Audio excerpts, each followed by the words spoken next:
नमस्कार दर्शकों, आज का हमारी चर्चा का विषय है पुअर रिस्पॉन्डर। पुअर रिस्पॉन्डर क्या है, किन पेशेंट्स को हम पुअर रिस्पॉन्डर कहते हैं और पुअर रिस्पॉन्डर का क्या इलाज होता है, इस वीडियो के माध्यम से आज हम डिस्कस करने वाले हैं। पुअर रिस्पॉन्डर यानी कि जब हम किसी पेशेंट की आईवीएफ स्टिमुलेशन करते हैं तो उसमें 3 से कम एग बन जाते हैं, तो उस पेशेंट को हम पुअर रिस्पॉन्डर कहते हैं। पुअर रिस्पॉन्डर 2 तरीके के होते हैं। एक एक्सपेक्टेड पुअर रिस्पॉन्डर होता है, यानी कि पेशेंट का हमें पहले ही अंदेशा होता है कि ये पुअर रिस्पॉन्डर की तरह बिहेव करेगा, और दूसरे होते हैं अनएक्सपेक्टेड पुअर रिस्पॉन्डर, यानी हमें शक नहीं था मगर ये पेशेंट जो है पुअर रिस्पॉन्डर की तरह बिहेव किया है। जब भी हम आईवीएफ स्टिमुलेशन करते हैं तो बहुत सारे पेशेंट के दिमाग में होता है कि डॉक्टर तो टीके टूके लगा के एग बना ही देंगे, मगर ऐसा नहीं होता। जो भी एग पीरियड के दूसरे दिन नज़र आ रहे होते हैं वही बनते हैं और उनमें से भी कुछ कम ही बनते हैं। तो जब हम टीके लगाते हैं एक ऑप्टिमम रिस्पॉन्स लेने के लिए हम डे 2 पे पहले गिनती करते हैं कि हमें कितने एग मिल सकते हैं। अगर हमारी एक्सपेक्टेशन से कम एग मिल रहे हैं तो ऐसे पेशेंट को हम कहेंगे कि पुअरली रिस्पॉन्ड किया है हमारी ट्रीटमेंट के लिए।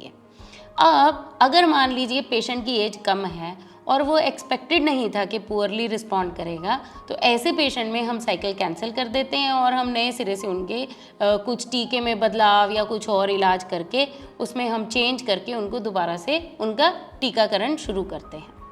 अब जो पेशेंट एक्सपेक्टेड ही, मतलब हमें पता होता है कि इनके ब्लड टेस्ट ठीक नहीं है, इनका ओवरी में एग कम है, इनकी एज ज़्यादा है, इनका एएमएच कम है, ऐसे पेशेंट जो हैं जब वो पुअरली रिस्पॉन्ड करते हैं तो आगे हम चलते रहते हैं, वह वाला साइकिल कंप्लीट करते हैं और फिर अगर उसमें बात नहीं बनती तो पेशेंट को और सलाहें देते हैं। अब जब भी एक लड़की बॉर्न होती है तो उसके अंदर एक फिक्स नंबर ऑफ एग्स होते हैं और 30 साल की उम्र के बाद ये सिर्फ 12% रह जाते हैं और 35 साल की उम्र के बाद ये सिर्फ 3% रह जाते हैं। तो जो ओवरी में एग हैं वो बहुत तेज़ स्पीड पर जैसे जैसे उम्र बढ़ती है टूटने लग जाते हैं। तो जिन लेडीज़ में यंग एज में भी पुअर रिस्पॉन्डर की प्रॉब्लम आती है उनका मतलब होता है कि उनकी ओवरी में पहले से ही एग कम थे। अब जब भी हमें आईवीएफ स्टिमुलेशन में पुअर रिस्पॉन्स मिलता है तो वो पेशेंट के साथ डिस्कशन होती है कि हमारी एक्सपेक्टेशन ये थी, ये आपकी स्कैन फाइंडिंग हमारी एक्सपेक्टेशन से मीट नहीं कर रही है, और अब हम पेशेंट को भी साथ में लेकर आगे फैसला करते हैं कि क्या करना है। कुछ पेशेंट डिसाइड करते हैं कि चलिए आप ठीक है ये साइकिल कैंसिल कर दीजिए।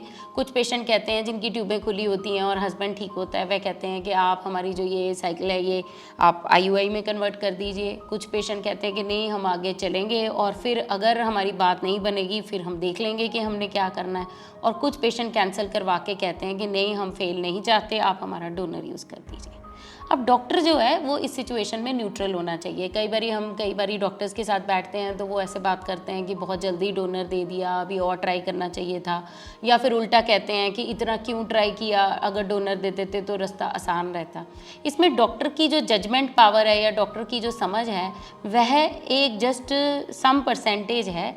आइडियली पेशेंट को फैसला लेना चाहिए, डॉक्टर को पेशेंट को सारी बात नॉन जजमेंटल वे में बिना किसी पलड़े को भारी करते हुए ऑप्शंस देनी चाहिए और पेशेंट के ऊपर छोड़ना चाहिए कि वह क्या फ़ैसला लेता है। और अगर पेशेंट को कुछ टाइम भी चाहिए तो उसको देना चाहिए फ़ैसला लेने के लिए। तो अगर मान लीजिए यंग पेशेंट है, उसके एग कम भी हैं, तो उनका जो साइकिल का आउटकम है बेटर होता है कंपेयर टू ज़्यादा एज के पेशेंट। ज़्यादा एज के पेशेंट वो एग तो कम बनाते ही हैं, उनकी क्वालिटी भी पुअर होती है। और फाइनली अगर मान लीजिए कैंसिलेशन डिसाइड हो गई और पेशेंट खुद ही डोनर की तरफ जाना चाहता है तो इसमें जो है कुछ गलत नहीं है। और अगर पेशेंट खुद ही डोनर कहता है तो उसकी जो है अगर उस केस में इंडिकेशन बन रही है तो डोनर यूज़ करने में कोई गलत बात नहीं होगी, मगर पेशेंट और उसके जो कपल है उनकी इस चीज़ में रजामंदी होनी चाहिए।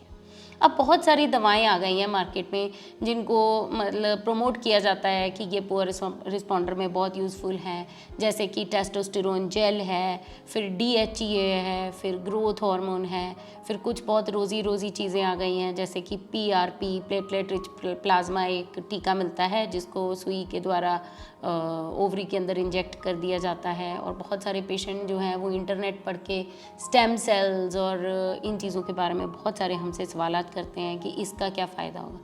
ये जो सिचुएशन है, अगर मान लीजिए ज़्यादा एज का पेशेंट है, उसने लेट शादी की या उसने शादी टाइम से कर ली मगर वो इस सिचुएशन में आ गया कि वो एक पुअर रिस्पॉन्डर बन गया, ये बहुत ही मेंटली टैक्सिंग सिचुएशन है, दिमाग पे बहुत बोझ पड़ जाता है। कि अब इंसान आगे क्या करेगा, और वो कुछ भी करने को तैयार हो जाता है कि चलिए महंगा है, सस्ता है, जैसा भी है आप हमारा इलाज करिए, आप जो भी टीके मार्केट में अवेलेबल हैं हमारे ऊपर ट्राई करिए। या कई पेशेंट नाराज़ हो जाते हैं कि ये ऑप्शंस थी आपने हमें दी नहीं। तो इन चीज़ों की ऑप्शन देना तो गलत नहीं है, ऑप्शंस देनी चाहिए कि हाँ ये मार्केट में अवेलेबल है, अगर आप चाहते हैं हम ये आपके ऊपर ट्राई कर सकते हैं। मगर जो पेशेंट्स हैं उनको ये पता होना चाहिए कि जैसे ह्यूमन ग्रोथ हार्मोन है, टेस्टोस्टेरोन जेल्स हैं, DHEA हैं, इनका जो ओवरी के रिस्पॉन्स पे या नंबर ऑफ एग्स पे कोई बहुत ज़्यादा ज़मीन आसमान का फ़र्क नहीं पड़ता, ज़्यादा से ज़्यादा एक एग का फ़र्क पड़ता है। अब कुछ पेशेंट की नज़र में एक एग का मतलब है एक एग के बढ़ने से प्रेगनेंसी के चांस 5% तक बढ़ सकते हैं। अब ये डिपेंड करता है कि पेशेंट इस चीज़ पे कितना पैसा खर्च करना चाहता है, उसकी इस चीज़ पे क्या उम्मीद है और इस चीज़ का कितना फ़ायदा है, ये पिक्चर क्लियर होनी चाहिए। ऐसे नहीं होना चाहिए कि हम टेस्टोस्टेरोन जेल के बारे में बात करें और हम उसको क्लियरली ना बताएं कि आपके इससे कितने चांसेस बढ़ने वाले हैं और वो चांसेस उस पेशेंट के लिए कितने मायने रखते हैं, या वो चांसेस डॉक्टर के लिए इस ट्रीटमेंट प्रोसीजर में कितने मायने रखते हैं।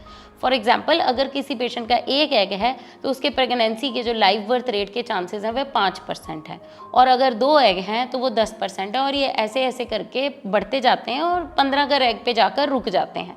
तो जो पेशेंट्स हैं वह एक एग के फ़र्क से क्या समझते हैं ट्रीटमेंट को कि हमें कितना फ़ायदा होगा, इसकी जो ट्रीटमेंट की जो हमारे को क्वालिटी ऑफ लाइफ इससे ख़राब हो रही है या चेंज हो रही है उसके हम कुछ पेशेंट्स बहुत डेस्परेट होते हैं, वे ये सब कुछ करना चाहते हैं, मगर इसमें झूठी उम्मीद नहीं लगानी चाहिए कि ये चीज़ें आप करोगे तो आपकी ज़मीन आसमान का फ़र्क पड़ जाएगा।